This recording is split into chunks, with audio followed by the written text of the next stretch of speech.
పాకిస్తాన్‌కి సంబంధించి army chief Asif Munir అసలు ఏమయ్యాడు? అతను బ్రతికే ఉన్నాడా? లేదంటే చనిపోయాడా? ఎందుకంటే అక్కడున్న ఆర్మీ సైన్యంతో పాటు పాకిస్తాన్‌కి సంబంధించిన ప్రజలందరూ కూడా ఆసిఫ్ మునీర్ పైన తిరుగుబాటు చేస్తున్నారట. అతను కనిపిస్తే చంపేస్తామంటూ కూడా బెదిరించే ప్రయత్నాలు కూడా జరుగుతున్నాయట. సో దీనికి సంబంధించి మరింత పూర్తిగా సమాచారం మనం తెలుసుకునే ప్రయత్నం చేద్దాం. సీనియర్ జర్నలిస్ట్ దాము బాలాజీ గారు ఉన్నారు. ఆయనతో మాట్లాడదాం. నమస్తే సార్. నమస్తే. సో ఆసిఫ్ మునీర్ ఒక రకంగా పహల్గామ్ అటాక్ కన్నా ముందు చాలా గట్టిగా మాట్లాడాడు. సో తర్వాత ఈ టెర్రరిజాన్ని పెంచి పోషిస్తున్నాం ఏమంటూ కూడా అతను మాట్లాడడం జరిగింది. అండ్ రీసెంట్ గా చూసుకుంటే తను అనుకున్నట్టుగానే ఈ యుద్ధం అంతా కూడా స్టార్ట్ అయింది. అటాక్స్ జరుగుతూ ఉన్నాయి. కానీ ఆసిఫ్ మునీర్ అనే వ్యక్తి మాత్రం కనిపించట్లే. ఇప్పుడు అతను కనిపిస్తే ఇప్పుడు మన ఆర్మీ సైన్యం ఎలా అయితే అతన్ని అంతం చేయాలని చూస్తుందో అక్కడ పాకిస్తాన్ ఆర్మీ సైన్యం కూడా అలానే ఉంది. ప్రజలు కూడా అలానే ఉన్నారంటూ కూడా చెప్తున్నారు. మామూలుగా పాకిస్తాన్‌లో ఓవరాల్‌గా 2 రకాల ట్రెండ్స్‌ని మనం చెప్పొచ్చు. ఒకటి రాడికల్ ఇస్లామిస్టులు. వాళ్ళేందంటే ప్రపంచంలోనే ఇస్లామిస్టు రాజ్యాన్ని స్థాపించాలి. ఇంకే రకమైన ఇది ఉండకూడదు. కంప్లీట్‌గా ఇస్లాం మాత్రమే ఉండాలి. ఇస్లామిస్ట్ రాజ్యాన్ని స్థాపించాలని నమ్మేవాళ్ళు. వీళ్ళు దాదాపు 60% పాకిస్తాన్‌లో ప్రజలు కూడా అదే నమ్ముతారు. 40% వచ్చి లిబరల్ ఇస్లాం. మతం ఇస్లామే గానీ మనం డెమోక్రసీ ఉండాలి, అభివృద్ధి ఉండాలి మనుషులకి, ఇది ఇంపార్టెంట్ అని నమ్మేవాళ్ళు. సో ఈ అసీం మునీర్ అనేవాడు చాలా భయంకరమైన రాడికల్ ఇస్లామిస్టు. అంటే ఏ స్థాయి అంటే అతను చిన్నప్పుడే ఖురాన్ని పట్టేసిన వ్యక్తి. అతనికి అవార్డులు కూడా వచ్చాయి. సో అంటే ఆ వయసులో బట్టి చెప్పగలడు అనమాట. ఖురాన్లో ఏ పేజీని అయినా టక్కని చెప్పగలడు అతను. అంత ఎక్స్పర్టైజ్ వచ్చింది. సో రెండవది అతను ఏంటంటే హైలీ ఇంటెలిజెంట్ ఫెలో. నేను అతని బయోగ్రఫీ కూడా చెప్పాను మన ఛానల్లో. హైలీ ఇంటెలిజెంట్ ఫెలో కూడా. అతను చాలా ఎదుగుతూ వచ్చిన వ్యక్తి. అతను ఇంతకుముందు ఐఎస్ఐకి కూడా డీజీగా పనిచేశాడు. డైరెక్టర్ జనరల్గా ఐఎస్ఐకి పనిచేశాడు. అట్లాగే మిలిటరీ ఇంటెలిజెన్స్కి కూడా డైరెక్టర్గా పనిచేశాడు. రెండవది అతనికి చాలా హై అంబిషన్స్ ఉన్నాయి. అతను ఏంటంటే పాకిస్తాన్కి ఆర్మీ జనరల్ అవ్వాలనుకున్నాడు. దాంతోపాటు పాకిస్తాన్ని తానే పరిపాలించాలి అనే కళ్ళ కూడా అతను కన్నాడు. అయితే దీనికి అతనికి ఇబ్బంది ఏమొచ్చిందంటే ఇతను ఈ ఐఎస్ఐ డీజీగా ఉన్నప్పుడు మన ఇమ్రాన్ ఖాన్ ప్రధానమంత్రి అయ్యాడు. ఇతను ఇమ్రాన్ ఖాన్ని ఇబ్బంది పెట్టాలని డిసైడ్ ఏం చేశాడంటే ఇమ్రాన్ ఖాన్ వాళ్ళ భార్య ఒక కుంభకోణంలో ఇరుక్కుందని చెప్పి ఇమ్రాన్ ఖాన్కే ఫైల్ ఇచ్చాడు. నీ భార్య ఇలాంటి కుంభకోణం చేసింది, మా దగ్గర మొత్తం డీటెయిల్స్ ఉన్నాయి, బ్లాక్మెయిల్ చేయడానికి. ఎందుకంటే తనని జనరల్ చేయమని బ్లాక్మెయిల్ చేయాలనేది తన ఉద్దేశం. దీన్ని పెట్టుకొని ఇమ్రాన్ ఖాన్ బ్లాక్మెయిల్ చేసి తనని ఆర్మీ జనరల్గా నియమించుకోవాలనేది తన ప్లాన్ వేశాడు. కానీ ఇమ్రాన్ ఖాను ఇది ఊహించలేకపోయాడు. వీడికి ఉన్న స్ట్రెంగ్త్ అవన్నీ ఊహించలేక ఇమ్రాన్ ఖాన్ ఏం చేశాడంటే నన్నే బెదిరిస్తావా అని చెప్పి ఇతన్ని తీసేశాడు. ఉన్న పదవిలో నుంచి కూడా తీసేసి డిమోట్ చేసేశాడు. దాంతో కక్ష పెట్టుకొని ఇమ్రాన్ ఖాన్ మీద అతను ఏం చేశాడంటే షహబాజ్ షరీఫ్ని ఇట్లాంటి వాళ్ళని చేరదీసి ఒక కుట్రపూరితంగా ఇతన్ని దించేశారు. ఎవరిని ఇమ్రాన్ ఖాన్ దించేసి ఇతని మీద అనేక అభియోగాలు చెప్పి ఈవెన్ సుప్రీంకోర్టుని కూడా మేనేజ్ చేసి జడ్జిల్ని ఇతన్ని 14 ఏళ్ల జైలు శిక్ష వేయించేశాడు ఇమ్రాన్ ఖాన్కి. ఇప్పుడు 2 ఏళ్లుగా ఇమ్రాన్ ఖాన్ జైల్లో మొగ్గుతున్నాడు. జైల్లో కూడా అతను చంపడానికి కూడా అనేక కుట్రలు చేస్తున్నారు. లైంగికంగా దాడులు చేశాడు. ఇమ్రాన్ ఖాన్ని రేప్ చేయించారు. చాలా దారుణంగా ఉంది. ఇమ్రాన్ ఖాన్ బంధువులందరినీ కూడా అరెస్టులు చేసి లోపల పెట్టాడు. దాంతోపాటు ఇతను ఏం చేశాడంటే పార్లమెంట్లో ఒక చట్టం తీసుకొచ్చాడు. అప్పటి వరకు ఏంటంటే ఒకసారి జనరల్గా ఉండొచ్చు, రెండోది ఏజ్ లిమిట్ ఉంటుంది, ఇవన్నీ ఉంటాయి, పీరియడ్ ఉంటుంది, అవన్నీ తీసేశాడు. సో ఇతను ఉన్నంతకాలం ఇతనే జనరల్గా ఉండొచ్చు, మళ్ళీ జనరల్గా కంటిన్యూ అవ్వచ్చు, ఇవన్నీ పెట్టించేశాడు. దాంట్లో పెట్టించి తనకు అనుకూలమైన వాళ్ళనే పెట్టుకున్నాడు. ఏది ఒక ప్రధానమంత్రి నవాజ్ షరీఫ్ వాళ్ళ తమ్ముడు అతను తన కంట్రోల్లో ఉంటాడు. అలాగే ప్రెసిడెంట్ కూడా తన కంట్రోల్లో ఉండేవాళ్ళనే ఆసిఫ్ అల్ జర్దానీ ప్రెసిడెంట్, పాకిస్తాన్ ప్రెసిడెంట్, అతను కూడా తన కంట్రోల్లో పెట్టుకున్నాడు. సో అలా పెట్టుకొని ఇప్పుడు అతను ఆర్మీ చీఫ్ అయిపోయాడు, జనరల్ అయిపోయాడు. సో ఎప్పుడైతే జనరల్ అయిపోయాడో తన కంట్రోల్లో అన్నీ ఉంది. తనకి ఇప్పుడు ఏంటంటే 27 వరకు తన పీరియడ్ ఉంది. తనకి ఏమైందంటే ఈ మధ్యకాలంలో ఇవన్నీ చేయడం వల్ల ప్రజల్లో నేను చెప్పిన 40% ప్రజలు ఉన్నారు కదా, ఇదే కాకుండా ఇమ్రాన్ ఖాన్కి ఇస్లామిస్ట్ రాజ్యం కావాలని నమ్మేవాళ్ళు కూడా ఇమ్రాన్ ఖాన్ వైపు ఉండే ప్రజల సంఖ్య కూడా బలంగా ఉంది. సో వీళ్ళందరూ వ్యతిరేకంగా మారిపోయారు అసీం మునీర్కి. సో అది కాకుండా ఆర్థిక పరిస్థితి బాగాలేదు. తర్వాత ఒకవైపు బెలూచి లిబరేషన్ ఆర్మీ, మరోవైపు టీటీపీ తెహ్రే ఈ తాలిబాన్ పాకిస్తాన్ అనే ఒక సంస్థ ఉంది. వాళ్ళు ఒకవైపు వీళ్ళు అటాక్స్ అనేవి మొదలు పెట్టారు మిలిటరీ మీద. సో మిలిటరీ మీద దాడులు పెరిగాయి. దాదాపు నెలలోనే 200-300 మంది మిలిటరీ సైనికులు చనిపోతున్నారు.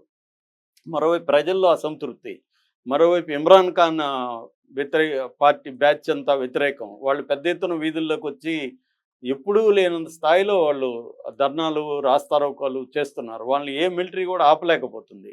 సో ఈ స్థాయిలో అతనికి వ్యతిరేకత వచ్చేసరికి అతను ఏం ప్లాన్ చేశాడంటే, ఇండియాని మనం కొంచెం గోకితే ఇండియా మనల్ని గోకుతుంది, డైవర్ట్ అయిపోతుంది మొత్తం, ప్రజలందరూ ఇప్పుడు మన వైపు నిలబడతారనే ఒక కుట్రపూరితమైన ప్లాన్ అనేది అసీం మునీర్ ఏం చేశాడంటే, అతను ఒక టీంని రెడీ చేయించి ఈ టీఆర్ఎఫ్ అనే టీంని, ద రెసిస్టెన్స్ ఫోరం అనే టీం, ఇది లష్కర్ ఈ తోయిబాకి అనుబంధ సంస్థ, దాన్ని రెడీ చేయించి అతను ఏం చేశాడంటే ఇండియాలోకి పంపించి ఒక కోడ్ పెట్టుకున్నాడు. నేను ఒక స్పీచ్ ఇస్తాను, స్పీచ్ ఇచ్చినాక మీరు అటాక్ చేసి మామూలు కామన్ జనాన్ని చంపండి, అది కూడా హిందూ ముస్లిం వేరు చేసి చంపాలి, అంటే హిందూ ముస్లిం డివైడ్ కూడా ఇండియాలో రావాలి అని ఒక కుట్రపూరిత ప్లాన్ చేసి అతను ఏం చేశాడంటే, కరెక్ట్గా పహల్గామ్ జరగడానికి వారం ముందు అక్కడ ఒక ఎన్ఆర్ఐ సమావేశం, పాకిస్తాన్ ఎన్ఆర్ఐ సమావేశంలో అతను మాట్లాడాడు. అతని స్పీచ్ చూస్తేనే అర్థమవుతుంది ఎంత హేట్ స్పీచ్ అనమాట అది. అంటే హిందూ ముస్లిము అనేవాళ్ళు చాలా తీవ్రమైన వ్యతిరేకతలు ఉన్నాయి, అసలు ఏ దాంట్లో కూడా కలవరు, వాళ్ళ గోల్స్ వేరు, వాళ్ళ భాష వేరు, వాళ్ళ సంస్కృతి వేరు, వాళ్ళ బట్టలు వేరు, అన్నీ వేరు వేరు అని ఒక స్పీచ్ ఇచ్చాడు. దాంతోపాటు పాకిస్తాన్ అనేది మనకి జీవనాడి లాంటిది, మన దీంట్లో భాగం, దానికోసం నేను ఏమైనా చేస్తాననేది కూడా ఒకటి ఇచ్చాడు. ఇది ఇప్పటి వరకు ఇవ్వలేదు. సో దీంతో ఏమైంది, పహల్గామ్ అటాక్ జరిగింది. వాడు అనుకున్నట్టే నువ్వు ముస్లిమా హిందూ అని జిప్పు చేయించడం, తర్వాత కల్వా చదవమండం, ఇవన్నీ చేసి అతి దారుణంగా 26 మందిని, అందులో ఒకరు నేపాలీ టూరిస్ట్ అయితే ఇంకొక అతను అక్కడ హార్స్ రైడర్ ముస్లిము, మిగతా 25 మంది ఇండియన్, 24 మంది ఇండియన్ హిందూ మగవాళ్ళు. సో ఇది టార్గెట్గా ప్లాన్డ్గా చంపారు. చంపి కూడా వాళ్ళు ఎస్కేప్ అయిపోయారు, మనం పట్టుకోలేకపోయాం. సో ఇప్పుడు అసీం మునీర్ సక్సెస్ అయ్యాడు, తను అనుకున్న దాంట్లో నెరవేరింది అతను. ఎందుకంటే మొత్తం ఇప్పుడు ఇమ్రాన్ ఖాన్తో సహా అందరూ కూడా ఇతన్ని సపోర్ట్ చేయాల్సి వచ్చింది. ఎందుకంటే ఇండియా వర్సెస్ పాకిస్తాన్ అనేసరికి పాకిస్తాన్లో వాళ్ళందరూ కూడా అసీం మునీర్ని వ్యతిరేకించే వాళ్ళు కూడా అసీం మునీర్ వైపు నిలబడాలి. ఇక్కడ కూడా అంతే కదా, మోడీని కాంగ్రెస్ మిగతా వాళ్ళు వ్యతిరేకిస్తున్నారు మొన్నటి వరకు, ఇప్పుడు చచ్చినట్టు మోడీని సపోర్ట్ చేస్తున్నారు కదా, అందరూ మోడీ వెంట నిలబడుతున్నారు కదా. అక్కడ కూడా అదే జరిగింది. యుద్ధం అంటూ జరిగితే మనకి ఇజ్రాయెల్లో కూడా ఇదే గోలే. ఇజ్రాయెల్లో కూడా వాడికి బెంజమిన్ నెతన్యాహుకి వ్యతిరేకత వచ్చింది. అక్కడ సుప్రీంకోర్టు కూడా అతన్ని అరెస్ట్ చేసే పరిస్థితి వచ్చింది. దాంతో అతను ఏం చేశాడు, గాజా మీద దాడికి ఒక సాగు దొరికింది, వాళ్ళు హమాస్ వాళ్ళు దాడి చేసేసరికి. దానివల్ల ఇప్పుడు వాడి పొజిషన్ నిలబడిపోయింది గట్టిగా, అతను ఎవరు కదిలించలేని పరిస్థితి. ఇలా చాలా దేశాల్లో యుద్ధాలు ఎందుకు వస్తుంటాయంటే వాళ్ళ పదవులను కాపాడుకోవడం కోసమే యుద్ధాలు వస్తుంటాయి. సో అలాగే అసీం మునీర్ అనేవాడు స్టార్ట్ చేశాడు. ఇప్పుడు ఏమైంది, ఇండియా వాళ్ళు అనుకున్న దానికంటే ఎక్కువ రియాక్ట్ అయింది. ఇండియాకి వరల్డ్ వైడ్గా కూడా మద్దతు దొరుకుతుంది. వాళ్ళ బలహీనతలన్నీ బయటకు వచ్చాయి. అదేదో సామెత ఉంది, తాబేళ్ళు కోతులకి గొడవలు వస్తే తాబేళ్ళుని కోతులు చంపలేకపోయాయి. ఎందుకు, అవి స్ట్రాంగ్గా ఉంటాయి కదా. అప్పట్లో ఒక తెలివైన కోతి ఏం చేసిందంటే తాబేళ్ళన్నిటిని ఇట్లా తిప్పించి కొట్టండి అని చెప్పింది.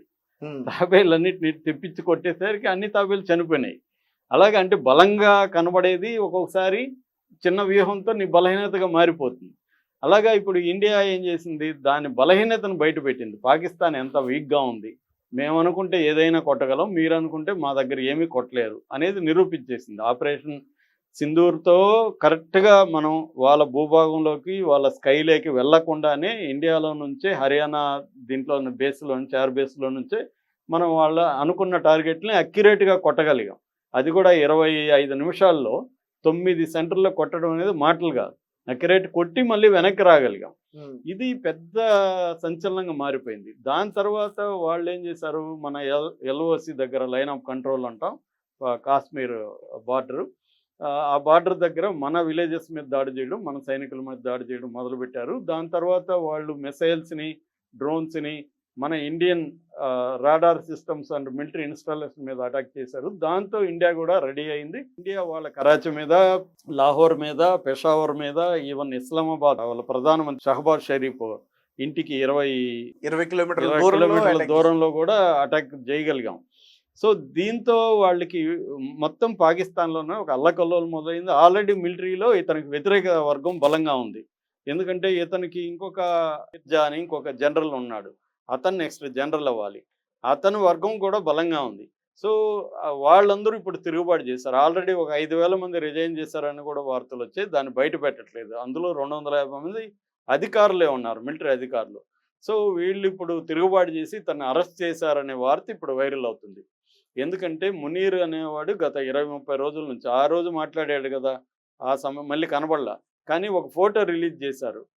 ఏప్రిల్ 26న పాకిస్తాన్ మిలిటరీ అకాడమీ, కాకుల్ అంటారు, అబ్జతాబాద్ ఏరియా పేరు. అబ్జతాబాద్లో ఉండే మిలిటరీ అకాడమీలో ఇతను మాట్లాడుతున్నట్టు ఒక ఫోటో రిలీజ్ చేశారు. వీడియో ఎందుకు రిలీజ్ చేయలేదు? అంతకుముందేమో వీడియో రిలీజ్ చేశారు, ఇప్పుడేమో ఫోటో రిలీజ్ చేశారు. అంటే అది అబద్ధం అని ఒక డౌట్. ఒకవేళ నిజం అనుకున్నా 26 తర్వాత ఇప్పటి వరకు ఎందుకు కనబడలేదు? ఏప్రిల్ 26 తర్వాత అదొక 4 రోజులు, ఇదొక 9 రోజులు అనుకుంటే 12, 13 రోజులు అయిపోయింది కదా.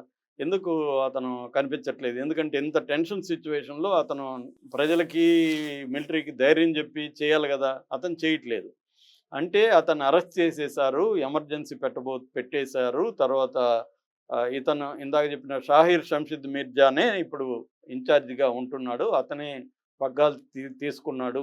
అందుకనే ఇప్పుడు వాళ్ళు యుద్ధం అనేది ఒక పక్క చేస్తున్నట్టు డ్రామా ఆడుతున్నా, రెండో పక్క ఇతర దేశాల అధ్యక్షుల్ని, ప్రధానమంత్రుల్ని రిక్వెస్ట్ చేస్తున్నారు, మీరు మా ఇద్దరి మధ్య సమస్యని పరిష్కారం చేసి యుద్ధాన్ని ఆపండి. అందుకని మన ఇరాన్ ప్రధానమంత్రిని వాళ్ళే పంపించారు ఇండియాకి వచ్చి కలిసిపోయారు. మన వాళ్ళు ఏవో కొన్ని డిమాండ్లు పెట్టారు. ఇతను వెళ్ళి రేపు ఇప్పుడు సందర్శిస్తున్నాడు పాకిస్తాన్, ఇరాన్ ప్రధానమంత్రి, అట్లాగే సౌదీ అరేబియా ప్రధానమంత్రి. ఎందుకంటే సౌదీ అరేబియాకి మనకు కూడా చాలా మంచి సంబంధాలు ఉన్నాయి. మోడీ వచ్చిన తర్వాత, మోడీ ఈ మధ్య కూడా సౌదీ అరేబియాకి, అసలు ఇది జరిగినప్పుడు సౌదీలో ఉన్నాడు మోడీ, పహల్గాం జరిగినప్పుడు అర్ధాంతరంగా ఆయన ఆపేసి వచ్చేసాడు. సో సౌదీకి మనకు కూడా బాగున్నాయి కాబట్టి మనకి బాగున్న వాళ్ళనే అడుక్కుంటున్నారు. యూకేని అడుక్కున్నారు, ఇరాన్ అడుక్కున్నారు, సౌదీని అడుక్కుంటున్నారు. అందువల్ల వాళ్ళు ఏంటంటే అసీం మునీర్ చేసిన ఒక చెత్త నిర్ణయం వల్ల ఇది జరిగింది. సో దీన్ని ఎట్లన్నా ఇప్పుడు ఆపాలి అనే దాంట్లో వాళ్ళు ఉన్నారు. ఆపాలంటే ఇండియా గమ్మున ఉండదు కదా. ఇండియా ఇప్పుడు డిమాండ్స్ పెడుతుంది. ఎవరిని? మసూద్ అజర్నో లేకపోతే ఇలాంటి వాళ్ళంతా మాకు అప్పగించండి, దావుద్ ఇబ్రాహింని, టైగర్ మెమూన్ని వీళ్ళని అప్పగించండి, ఇంకేవో కొన్ని పెడుతుంది. సో ఆ డిమాండ్లని ఇప్పుడు వీళ్ళు వెళ్ళి చర్చిస్తున్నారు. కాబట్టి 2 రోజుల్లో 3 రోజుల్లోనే ఏదో కొలిక్కి వచ్చే అవకాశం అయితే ఉంది. ఆల్రెడీ వాళ్ళ డిఫెన్స్ మినిస్టర్ ఖ్వాజా ఆసిఫ్ మాకు యుద్ధం చేయాలని లేదని కూడా చెప్పాడు అతను ఓపెన్గానే. కాబట్టి వాళ్ళ యుద్ధ పరిస్థితి లేదు. ఇతని పరిస్థితి అయితే అయిపోయింది. ఎందుకంటే ఆల్రెడీ ఇమ్రాన్ ఖాన్ బ్యాచ్ ఇతనికి యాంటీగా ఉంది, మిలిటరీలో ఇతనికి వ్యతిరేకత ఉంది. ఇప్పుడు ప్రజల్లో కూడా అతను అనుకున్న దానికంటే రివర్స్లో వ్యతిరేకత వచ్చేసింది ఆసిఫ్ మునీర్కి. సార్ ఈ టైంలో ఇమ్రాన్ ఖాన్ ఏమైనా బయటకు వచ్చే ఛాన్సెస్ ఉంటాయా? ఇప్పటికిప్పుడు రాలేడు అతను.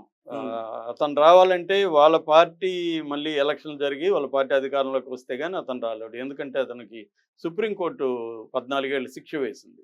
అది ఇప్పుడు మళ్ళీ రివ్యూ చేయాలంటే పార్లమెంట్లో తీర్మానం చేసి వాళ్ళ ప్రెసిడెంట్ చేసి చేయాలి. అది ప్రాసెస్ టైం పడుతుంది. కానీ ఈ లోపల అతని బ్యాచ్ అయితే, అతనికి మద్దతుదారులు పెద్ద ఎత్తున ఉన్నారు కాబట్టి వాళ్ళు ఈ అవకాశాన్ని ఉపయోగించుకొని ఇప్పుడు కాబోతున్న జనరల్ ఎవరైతే షంషద్ మిర్జా ఉన్నాడో, ఈ షంషద్ మిర్జాని ఉపయోగించుకొని వాళ్ళు ఇతన్ని ముందు దించేస్తే మిలిటరీలో బలం బట్టే ఉంటుంది ఎవరికైనా. అక్కడ ప్రధానమంత్రి అవ్వాలన్నా దించేయాలన్నా మిలిటరీనే.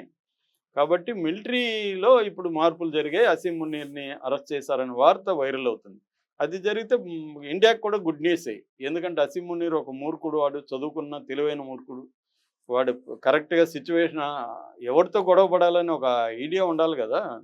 నీ ఈక్వల్తో గొడవ పడవచ్చు, నీకంటే తక్కువ ఉండేవాడితో పడవచ్చు, కానీ నీకు ఎక్కువ ఉండేవాటి పడడం అంటే సూసైడలే కదా అది. వాడేముంది, రేపు ఎస్కేప్ అయిపోయి గల్ఫ్కో వెళ్ళిపోతాడు. కానీ ప్రజలు అనేక మంది రేపు చనిపోయే అవకాశం ఉంది. మిలిటరీలో పెద్ద ఎత్తున చనిపోతారు. ఎందుకంటే ఇండియా ఇక్కడితో సైలెంట్గా ఉండదు కదా. వాడు ఒక పని చేస్తే మనం ఇంకా నెక్స్ట్ డబుల్గా మనం చేయగలిగిన కేపబిలిటీస్ ఉన్నాయి. ఆల్రెడీ మనం వాళ్ళ పోర్టులను ఆక్యుపై చేసేసుకునే పరిస్థితి ఉంది. మొత్తం ఇప్పుడు ఇండియా పాకిస్తాన్ మన రాడార్లో ఉంది. రెండోది అటువైపు